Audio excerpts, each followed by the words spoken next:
Ding, ding, ding, ding, ding. Welcome to the Octagon. We are here to have a real debate talking about physical art and the future of NFTs. So it should be very exciting. In this corner, we have Benoit, founder of Museum of Crypto Art, co-founder of many, many others. In this slightly less of a corner, we have Harold, who is the CEO of Particle. Warm welcome. In this corner, we have Ismail, who is the founder of Trameparis. Nice and limber. And finally, Micol, founder of VerticalCrypto Art. So we're hoping to have a really nice debate here. For anyone who has not been in the playground, this is how it's going to work. I'm going to ask a first question, and I'd like all of you guys to vote. And so you'll see these beautiful cards, if my panelists can hold them up for all to see. There is a green Pepe and a red Pepe. So if you agree with something, you can show that green towards the stage. If you disagree, you can shout expletives at me, and I'll come bring you a microphone. And then we'll move on into, a slightly more nuanced debate over the question. It is totally encouraged for audience members to also be a part of the debate. So this is kind of like an IRL Twitter space, except I can't mute you. So do with that what you will. The power is in your hands.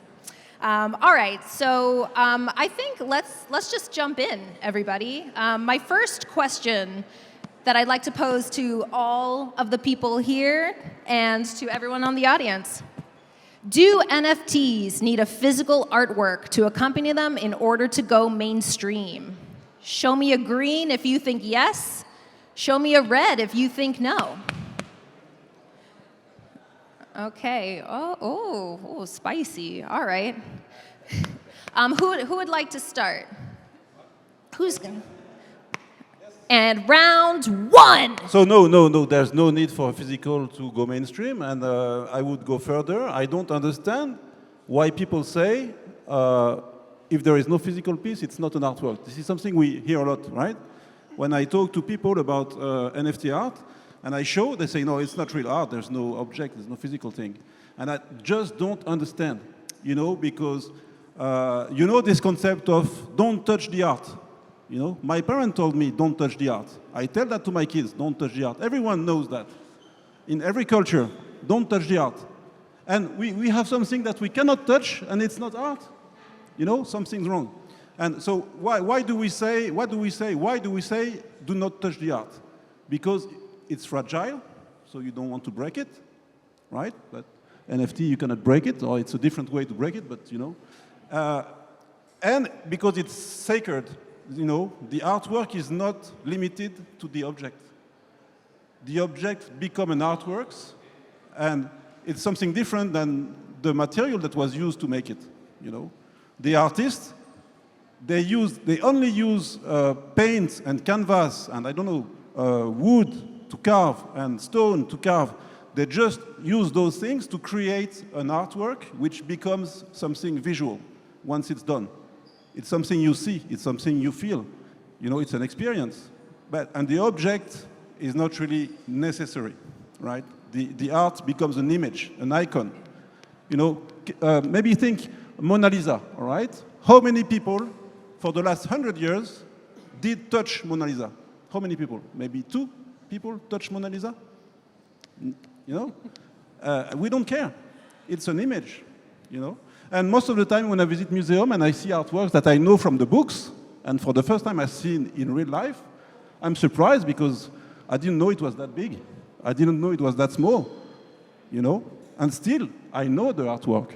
And I had the feeling, I had this impression from the artwork without having access to the physical thing. So this is my point. Yeah, I agree. You don't need the physical, but living with art is very important, and I think that's some of us are, let's say, digitally fully native. Your friends, everyone is online, and so when you have your digital or NFT art in your wallet, that's how you experience it and you're happy with it. But other people, and I include myself a little bit in that, you know, I like to live with art. I have art on my walls, and I like to experience art in my home. And so, you know, for me, it's also important, or I like it when there is a physical component to digital art, but it doesn't have to be there. And to take that further, there's some artists that actually play with the physical and the digital in very intelligent ways. One of them is Ripcash, for example, who has this work of art, which is, he's printed on metal, and it's got a digital counterpart, but in order to access the digital counterpart, you have to deface the physical, scratch off a part of the painting, which has a private key to the wallet that has the digital. So he's playing with the physical and the digital, and the decision you have to make to decouple. So anyway, for me, there's interesting, you know, artists have can do interesting things with the physical and the digital. It's up to the artist really how he wants to, you know, how they want to expose it. But I find value in the physical display, holograms or screens, or you know, ideally like high-res color e-ink. I'm still waiting for that to display my, you know, digital art collection at home. So the question was, do NFTs have to be digital, right? Do they need to be physical in order to go mainstream? They don't. And actually, if we go back to like the question of, you know, what is an NFT? It's a non-fungible token, right?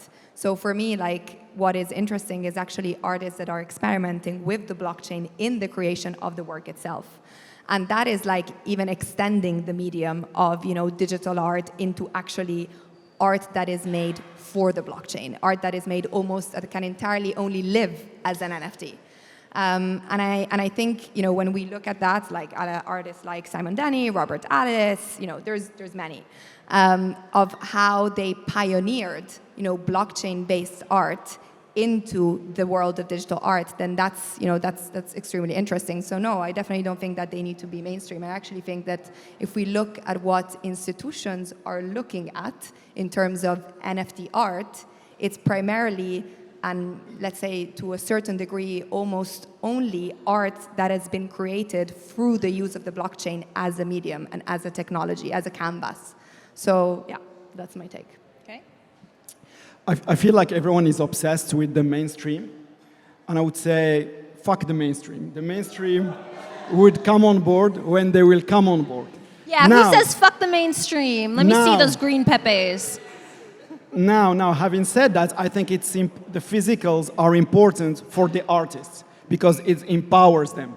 I think that an artist like Alexis André or Dimitri or William Mapen, when he sees his art on a 50-inch screen, on an Apple Watch, and it's annoying, I think, at some point. What we want is to see how the artist thought of his art.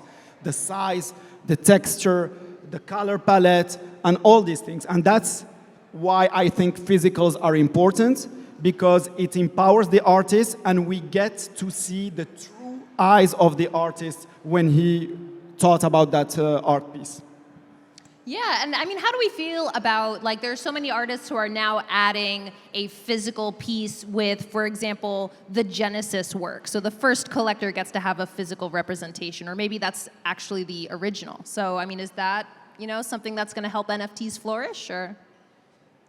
Yeah, I have to say first, some of my favorite artists, they work on physical, with physical medium, right?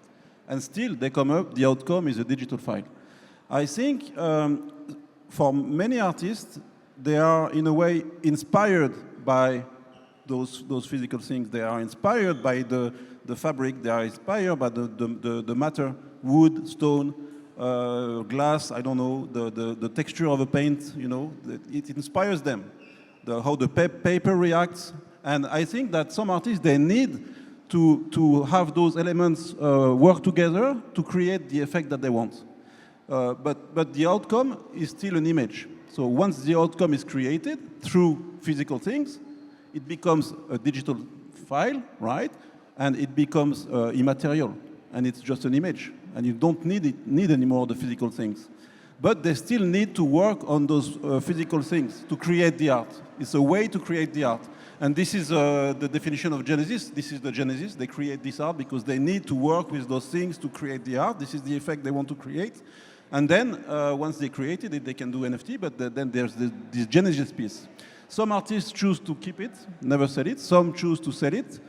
And it's very difficult. And for many artists who are working with physical things, it's very difficult for them to decide what to do with this, you know? Should I keep it? Should I destroy it? Should I give it to the first collector? And it can create frustration with collectors, you know? So it's not an easy call, and maybe it depends on any case. Every time I discuss with an artist, he has a different idea, and sometimes they have different ideas depending on different artworks. So I think it also depends on the nature of the work. Like not all art, not all digital art has to be physical or even can live in a physical like ecosystem. So first of all is asking the artist. You know, like we are talking. None of us are artists. We are talking. You know, what do the artists want, right? Yeah, in a way. Thank you. In a way, you're right. Okay, ding, ding, ding. Back to your corner, Micol. So I think like, you know, it's more of a question of curatorially, when you look at working with artists, you ask the question, so how do you want the work to be displayed? How do you see the work live and breathe in a physical space? Do you even see it in a physical space at all? And some artists don't, actually. So yeah, it's about that conversation, really, and finding that balance.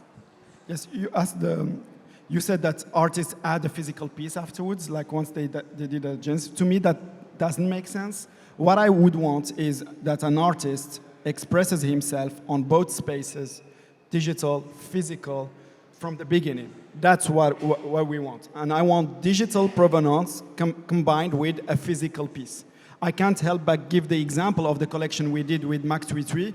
Basically, we traveled. We started from the craft at Aubusson, which is a royal tapestry of Aubusson, dates back to 6 centuries ago. And then he started from the craft, we did prototyping, etc., and he crafted his script. He wrote his code that is meant to be a physical piece, that is meant to be woven. And that, to me, is a true expression on both spaces. And that's what I want to see more and more, is artists expressing themselves on this continuous space of digital and physical.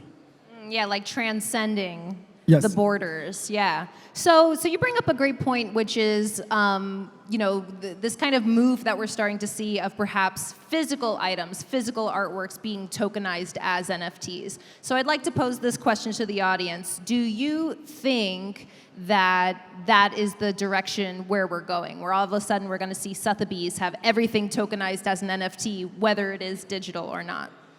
So green if you think yes, red if you think no. Okay, mostly no, but I see some greens. Does anybody from the audience wanna tell me why yes? I saw a green over here. This gentleman, you wanna chat? Here. So, what was exactly the question?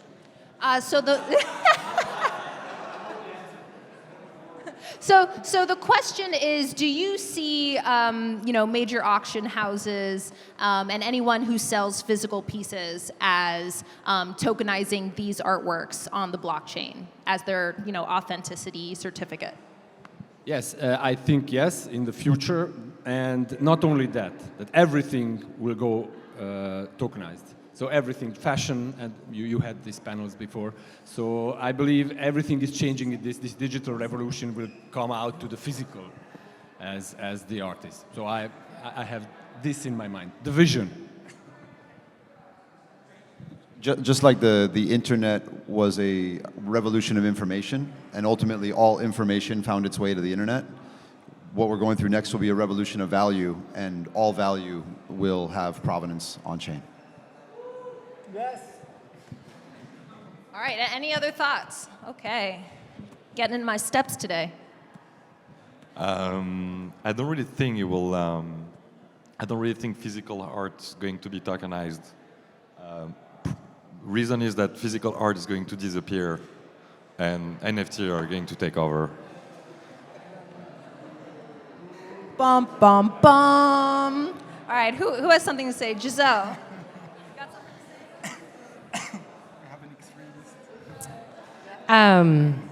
I think the physical will always manifest physical as well. So I don't think that there's only going to be digital art because we are in a physical world. And there will always be artists that create physically because it's part of who they are. Yeah, yeah. Ooh, and any other takers? Sorry, it's a very dangerous path to think of a world where all the physical artworks have an NFT as a certificate. It's a very dangerous thing. Yes, because the certificate and the actual artwork, physical artwork, can be separated. So someone can buy the certificate and someone else can buy the actual thing, you know? And it's not possible to keep those two things together for a long time. Not yet. Today it's not possible. But I would say in a physical world, I don't see how you can engrave in a manner that cannot be forged on a physical object. You know, you can engrave something on an object, but then you can remove the engravement. You know, and any process you can implant a chip, and then you can open up. You can carve into the material and remove the chip. You know, so I don't see how it works. Yeah, I mean, it's kind of tough because, I mean, anytime someone goes to the Louvre to look at the Mona Lisa, I mean, I'm not even sure that's the real one, right? Because of that exact problem you illustrate, that we don't have that certificate of authenticity that's merged with the piece. So, yeah. Sorry? I just have an answer to that because I think in the future, with all the technology coming up, you'll probably be able to scan it and identify that's the real thing. And within that information, whatever sort of scanner, which also scans the materials and stuff like that. Like a scanning of the object, the physical object? Yeah, scan? but maybe the form, but maybe, who knows? I don't know. Maybe materials and like some identifier in there that's like sort of a DNA. It's very plausible that that will be able to be read from an item that's physical, right? What would be good is if we could hash a physical object. That would be nice. If we could hash a physical object, transform it into a series of letters like we do with images, then yes, that would be nice, but I don't know how it's possible to do it. Well, anything is possible, if this year has taught us anything. All right, my next question for everyone here on the panel, everyone in the audience. Do fine art collectors, so people who buy fine art but not necessarily NFTs, do they need physical pieces to get excited about NFTs? Green for yes, red for no. Oh, and we're split right down the middle. I think there's a timing thing. If we think today, I would say yes. But down the road, I think they wouldn't need a physical piece to be onboarded. And I can see it's already within the collector space, specifically the people, the families who have history of collecting. I could see that, you know, the generation of the kids that are 30, 40 years old, they want to differentiate from their parents in terms of collecting, and then they buy NFTs, and they're not necessarily looking after physicals. But I think if we're looking at the traditional collector, in order to be onboarded today, then we would need a physical. So I think there's a timing thing here, but that would be weighed. I mean, the biggest question that I get is from a lot of traditional collectors is yes, but how do I show it? You know, like how do I see it? Where does it live in my home? So I think right now, in the moment that we're in now, yes, 100%. And that's also the reason why actually a lot of artists, if you think even about like generative artists, like Tyler Hobbs just did a huge exhibition, which was all physical. You know, they're actually transcending that medium even further and actually going just physical to really, you know, onboard some of these kind of like more traditional collectors and maybe institutions as well. So right now, 100% yes. In the future, hopefully not. I wouldn't say he's doing it to onboard anyone. He's just doing it to express himself. So it depends how avant-garde you are as a collector. If some are very traditional and they want to have it. Some people never see the art because they just buy it for investment purposes. And so it could be just a token with no image, and it's just like, you know, Sotheby's could be very happy just transferring it from one client to another, and it never even moves from the storage unit, right? But 100%, you want to live with the art, and these guys don't. A lot of these like big traditional art collectors, they don't live online, and so how are you gonna? Because there's a lot of, let's be honest, like flex in owning like major masterpieces, and so if I'm gonna show it to you on my phone, on my MetaMask, or my OpenSea, or whatever gallery, it's like, my friends don't care if I'm 60 years old. So how do I do it? Print it out and get an official print from the Fidenza, and you have both. I agree. I said no, but I agree. Today, they want the physical, but for me it's just a question of education. It's just they need to understand, and it takes time to understand. I discovered this very early. I was lucky enough to discover this very early, but still, it took time for me to understand. It's not like that. It took maybe weeks or months to understand that yes, this exists. That yes, it has value. That yes, it is a solid technology. So it's just a question of education, and because it is just a question of education, it will change. It will change necessarily. It's just a time for everyone to understand. A collector in traditional art who really does his own research, right? And really focus on understanding, he will understand, he will get it. It's not a question of being intelligent. It's a question of opening up, being curious. And he will be curious, he will understand, and he will not need physical anymore, I guess.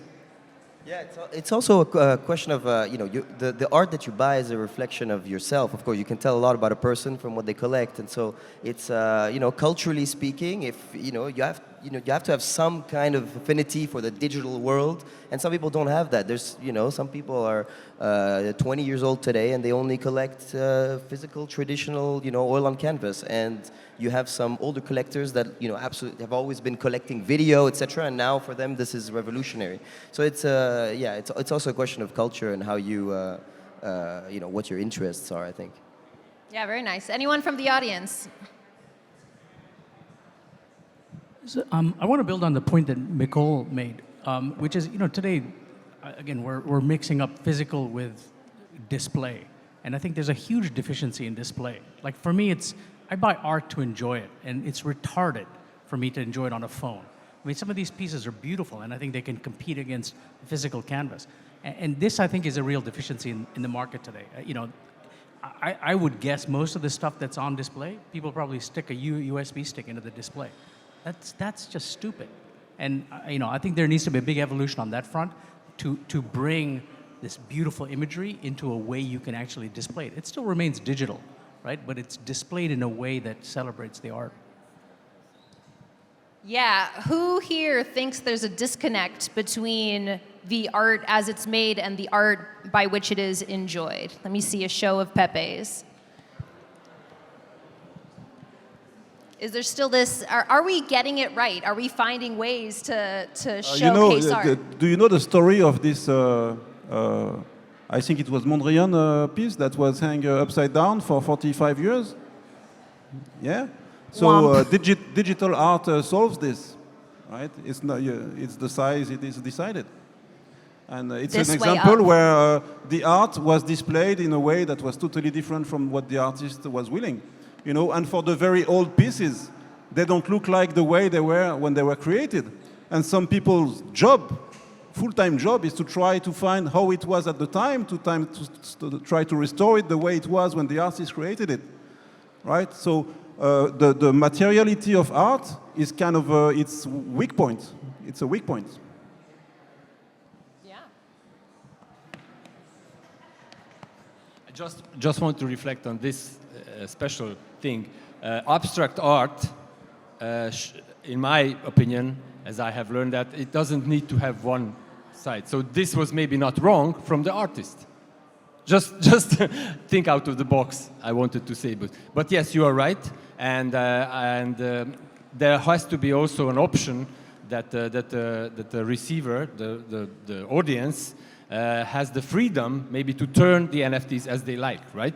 So, but this is a different story, sorry. Yeah, that was actually Mondrian did the first doppelganger back in the 20th century, I think. So, all right. So, my next question is, Will physical NFTs make it more difficult to record provenance on-chain accurately? Green for yes, red for no. What's a physical NFT? So like if we're using you know, the physical artwork and then the NFT is merely the authenticity. Kind of like we were talking about a little bit earlier. Okay. So yeah, what do you guys think? No, I think if I understand correctly the question, it is not possible to have the same level of provenance with a physical piece. It's just not possible. With a digital piece and the NFT, you have the timestamp. There is a consensus about this timestamp. You know, everyone agrees. It's auditable. It's very easy to put the timestamp. It's very easy to check the timestamp. With physical work, how do you say? How do you call? I mean, I'm an artist on Sundays. I do things, and I pull some art from the box. I don't even remember myself when I did it. I don't know. How can I check? And I would argue that provenance with NFTs is actually also sometimes part of what gives them even more value. Yes. To look at what hands it has been in the past, what was the bidding war, when was it minted. So it holds a lot of importance. Like the whole blockchain history holds a lot of importance. Yes, exactly. And this is something that is very underrated. The timestamp thing, you know. And it's something very new in the history of humanity. It's the first time that we have a system that gives a timestamp that everyone can check and everyone can use. You know, and it creates new things that we don't know yet. And this is very underrated. NFT art from Eytan are extremely rare, you know. I don't care the good artist or successful artist or less successful artist. They are extremely rare, right? And this is something. Yeah, and I think, you know, if you're thinking about these NFT artists who maybe gift a physical piece to their first collector or to, you know, lucky number whatever out of whatever edition, you know, how are we supposed to track that physical piece? You know, it can be gifted to a niece or a nephew or be thrown in the ocean and no one will ever know that this has happened, so. That's the beauty of the physical. But sometimes also the artist actually doesn't want to know, you know? Like the fact that they're giving out a physical piece doesn't mean that it has to have the exact same value as the digital NFT.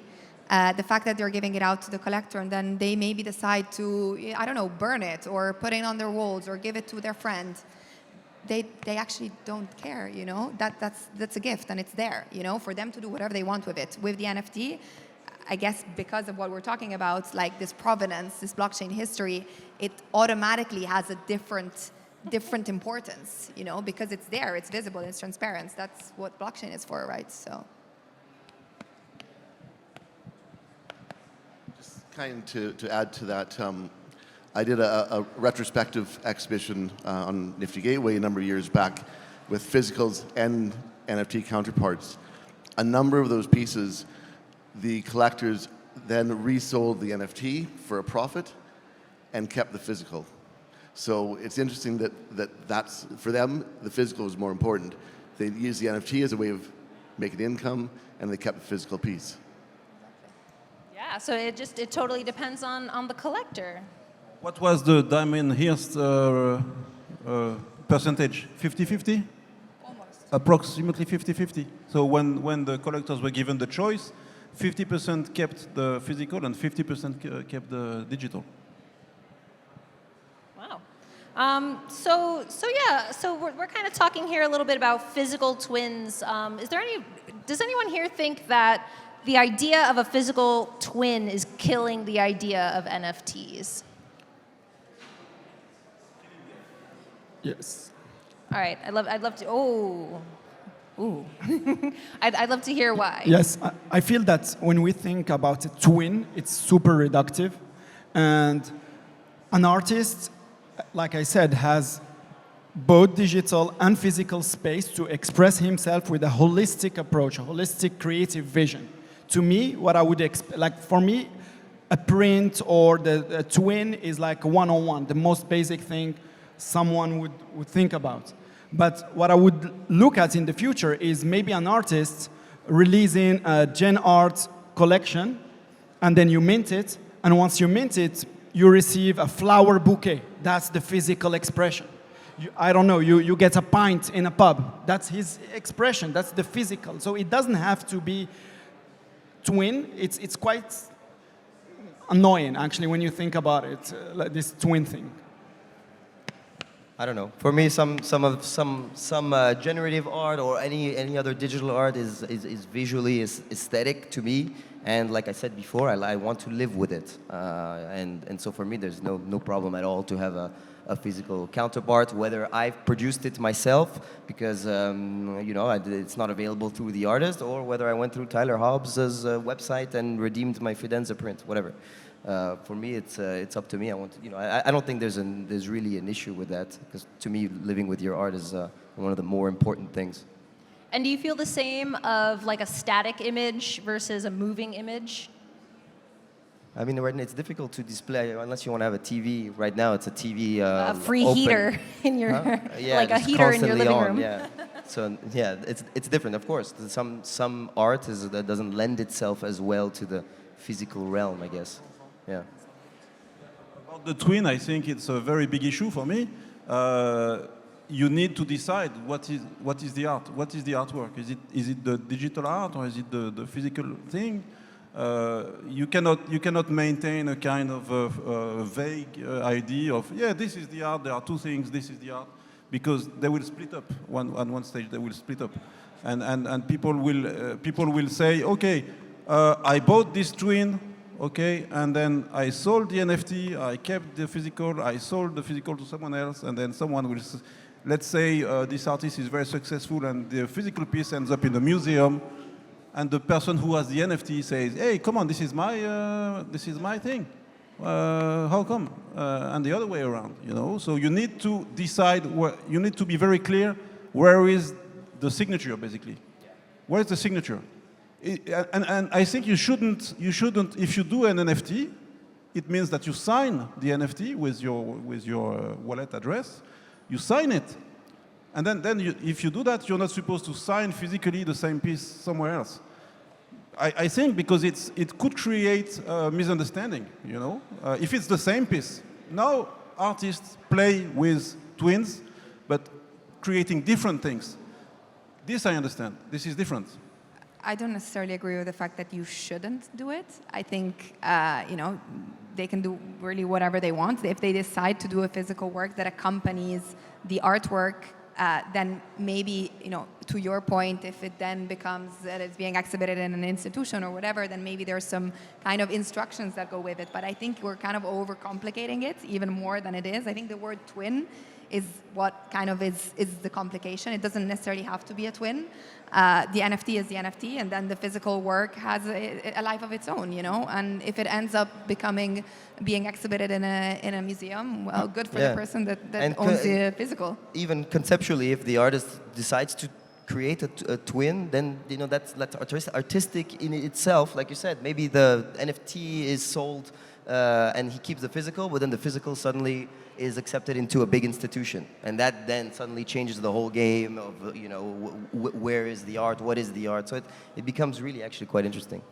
The way I see, just I think I understand if it is clear from the beginning, like the artist decides that there will be two pieces, and it is explained and it is documented, you know, and everyone knows. So the one who gets the NFT knows that there is this physical artwork that is a twin, and the person who gets the physical art, they know that there is this NFT that exists also. Like, it should be very transparent. I think it's important.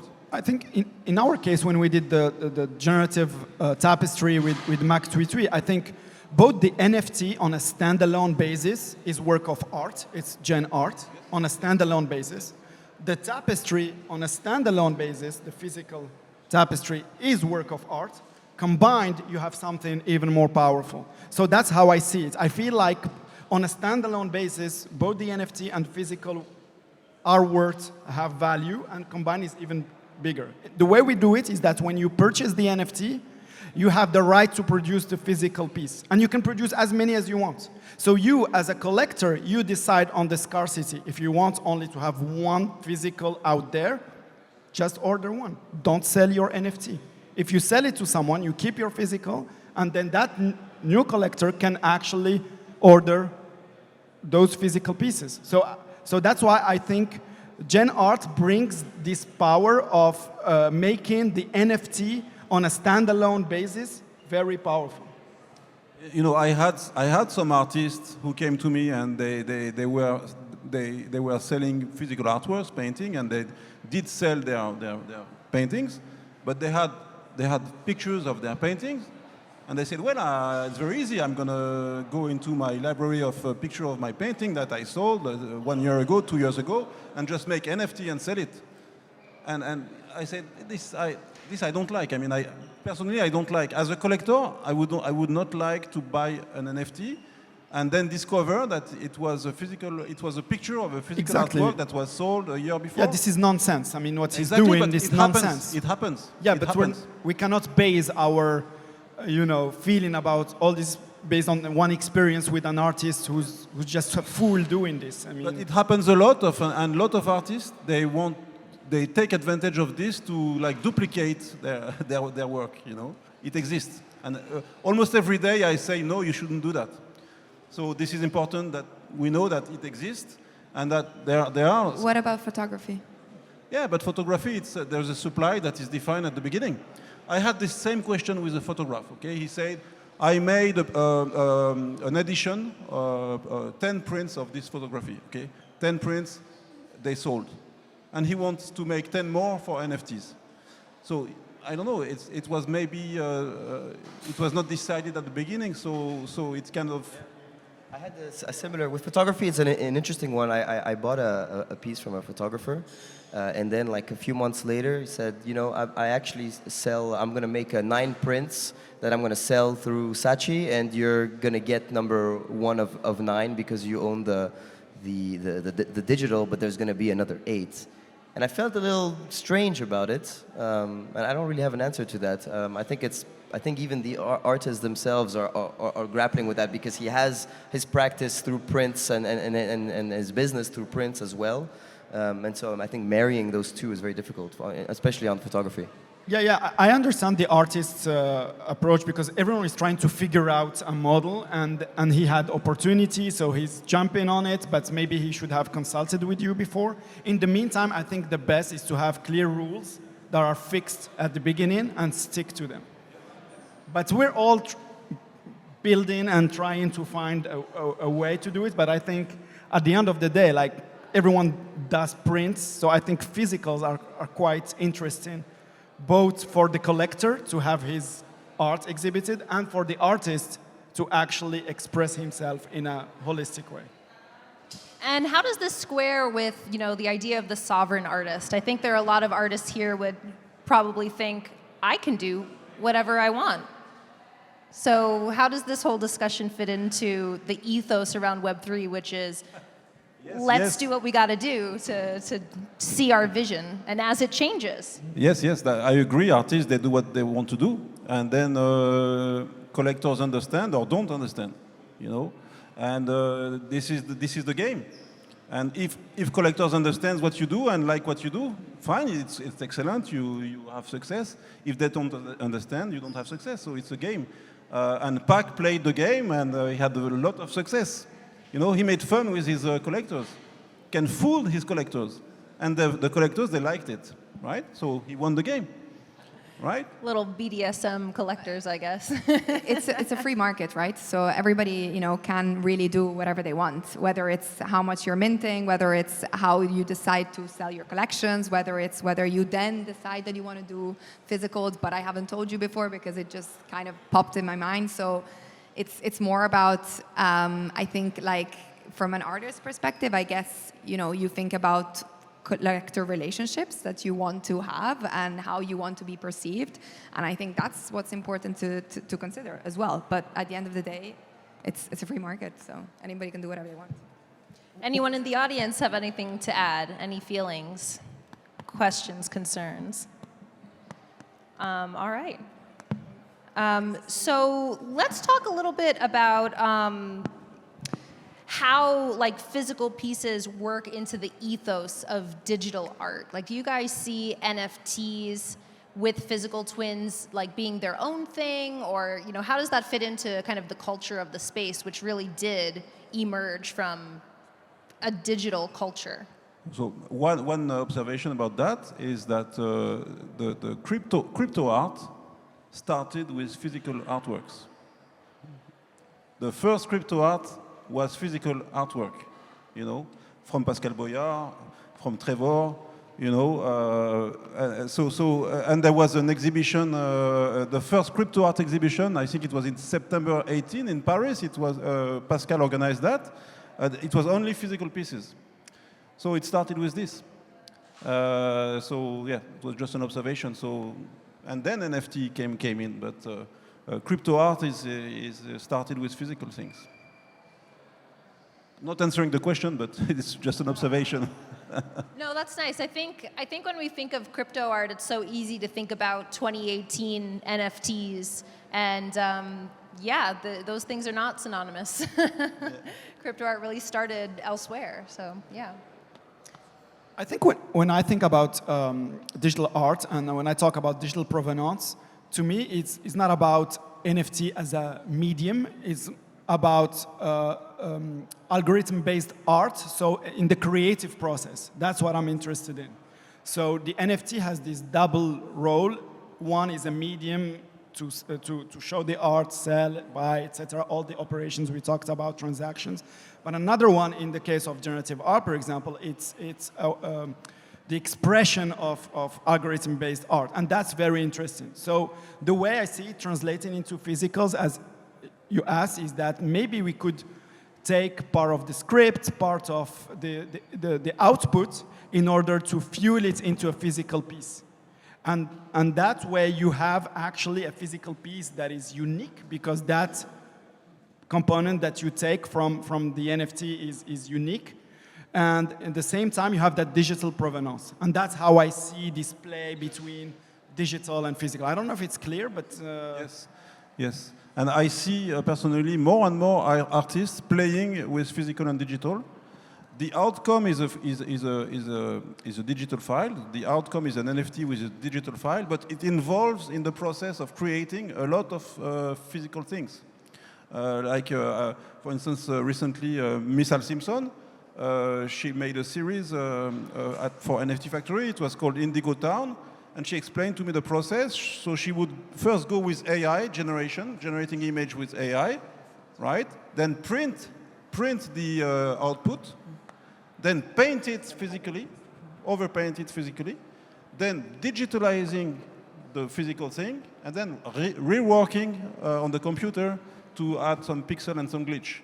So in this case, the physical painting was kind of just one step in the process, but it was still there, and it was still necessary for her, because I don't know why. Because maybe she was inspired by this the paint. She needs to manipulate the paint because this is what inspires her, and this is how she felt she would produce this effect. So, and I think it's very interesting. This. I think there's also a conversation about how we're moving forward from just the online. And then from the online, we're now coming into more of like the physical world and actually like showing these works into the physical world. And automatically, I think for artists, it creates also some interesting like inspiration on, yes, how can the physical kind of help my creative process? How can it, I don't know, for example, be in the code? And so it's like the first couple of years, NFTs were primarily online. It was COVID, there was a pandemic, so we were living in a very much of a bubble. Now we're moving towards moving forward. So there's a lot more of a conversation of what is the physical with the digital that is happening now, this year or last year, than it was in the last 3 or 4 years of NFTs and crypto art. So it'll be interesting to see now, from now onwards, how that moves forward with technology, with protocols, with how our physical and digital pieces may be interlinked, how they could be interlinked. So it's all conversations that are kind of happening in the last, I would say, 12 months, even 8 months. What you did with Micol Ap and many other of these kind of experiments are happening this year. it wasn't really that common last year to see these interlinks. And it's the natural progress. I feel it's the natural path, and everyone is trying to figure out this. Yeah, agreed 100%. And you know, before NFTs, artists, in fact, they needed to produce a physical thing to sell it, because they couldn't sell anything else than a physical thing. So they had to produce something physical to live, right? And now it's not anymore necessary. But maybe maybe some artists, they developed their practice around physical art because they didn't want to go to digital, because they knew that they would not be able to sell anything. You know, so it also changes the way artists are evolving. You know, I always think about Vera Molnar. Vera Molnar, she was working on codes. She was creating codes to create outputs on printers. You know, but she couldn't sell the code. She couldn't sell the paper from the printer at the time. She had to make a painting. She had to buy a canvas and buy painting and like reproducing what came out of the printer, reproduce it on a big canvas with oil paint, because at the time it was the only thing that people could buy, you know? And now with NFT, it's not necessary to do that. Can I ask you a question here? What about hybrid works? Works that are made of two parts. One is a physical one, and the other one is an NFT. So the work is completed when the two parts are together. For example, if somebody buys an NFT, the collector has to do something else, like adding a physical thing for the work to be complete. So is this a solution to make the two worlds closer?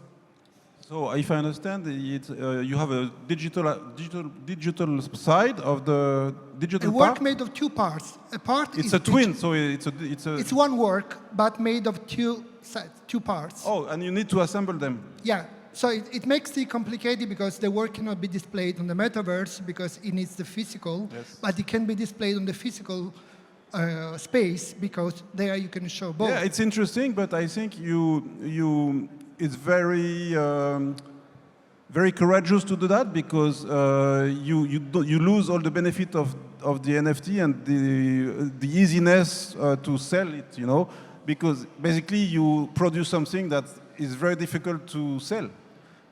In my view, it's quite limiting. Who cares about selling? I know, but NFT was one of the things that enacted the whole thing, is that it was easy to sell. No, it's an important part of the NFTs. Like it's crazy not to think that somebody looks at the reselling factor as an important part of the token, because it is. Yes. So I think it's blind to say who cares about the selling. Even in traditional art, everybody cares about the selling. What I want to say is that if it's the genuine expression of an artist, so be it. Yes. That's it. Yes, of course. And this artwork is very legitimate if it's if it's a couple, like two sides that need to be together to create the artwork. It's probably a valid artwork. I need to see it, and the idea is very interesting. But it's something very special. It's not in this space of the NFT where you can share it. You can do. All kind of things with your collectors, the communities, and everything. It's something very, very niche, but probably very valid, and it's a very interesting idea. I think it should be a one-off. Apple AR headset. What? Yeah, right. Yes. Yes. Maybe you need the goggle, the headset. Yes. Yes. Hi, I just wanted to add to the point about the hybrid. I'm curious, why does it matter so much if it's not an NFT, if it is, if it's got digital pieces to it, physical components to it? It's mixed media at the end of the day, so why does it, I get the impression that we're trying to fit the artist or the art piece into a box. It doesn't matter. It's mixed media at the end of the day, and can't we accept that for just what it is? Yes, very, very good point. I agree. We are trying to put those in box. The box is NFT, and maybe your way to be an artist you don't need to go into this box. Maybe you don't need it. It's just that NFTs created something amazing, empowered artists, allowed artists to communicate with their collectors across the world very easily, allowed artists to bypass middlemen. So those are facts, right? And it's very useful for artists. This is just what we say.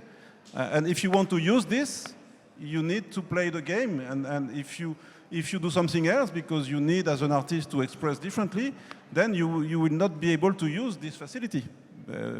For instance, what you said, it's very good idea, and I would love to see how it comes up. But you will unfortunately you will not have all the benefits of what NFT can provide.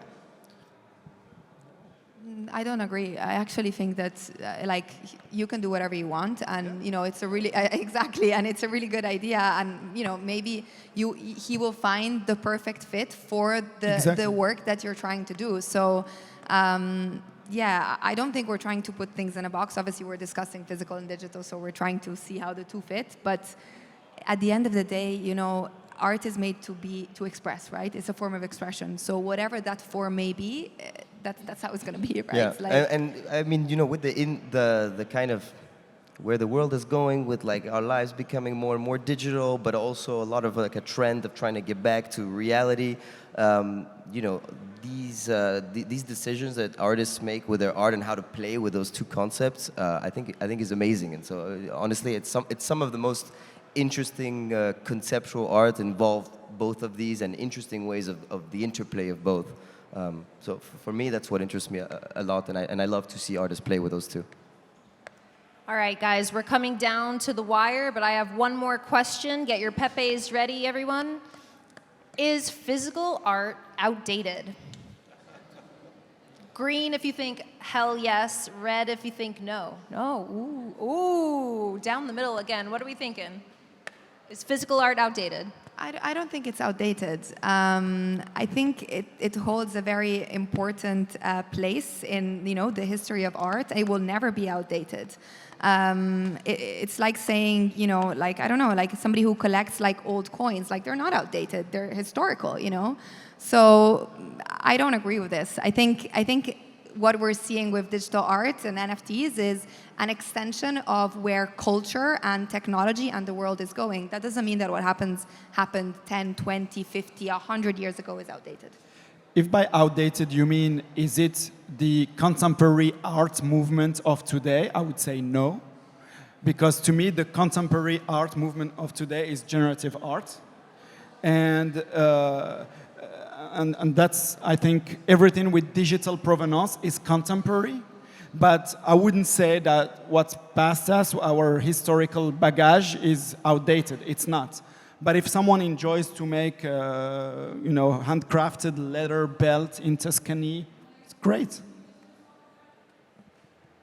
Oh no, it's not outdated. And when you are an artist, you express as you want. If you want to express physically, you express physically, and it's amazing. And we it's part of our history, it's our culture, and we'll always keep those things, and we'll always have attachment to those things. And as Giselle said, we are a physical person, so we have a capacity to touch and to feel, and we naturally are attracted by physical things. So it will always exist, I think. And actually, a lot of artists that are creating, even now in the NFT art crypto sphere, are taking a lot of references from traditional, contemporary, historical artists, and some of them are even doing collaborations with these artists themselves. So actually, I think it's probably more contemporary than ever to see how the two interlink and are bonded.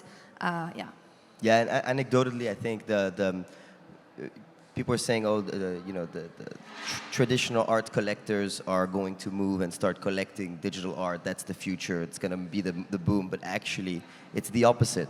People who are now the new class of collectors collecting digital art are starting to train their eye, are starting to get some art historical education and knowledge. And inevitably, you start going back in time and looking at actually the root of everything that we have today, which is all of history. And actually, you have much more digitally native art collectors that are buying, physical traditional art.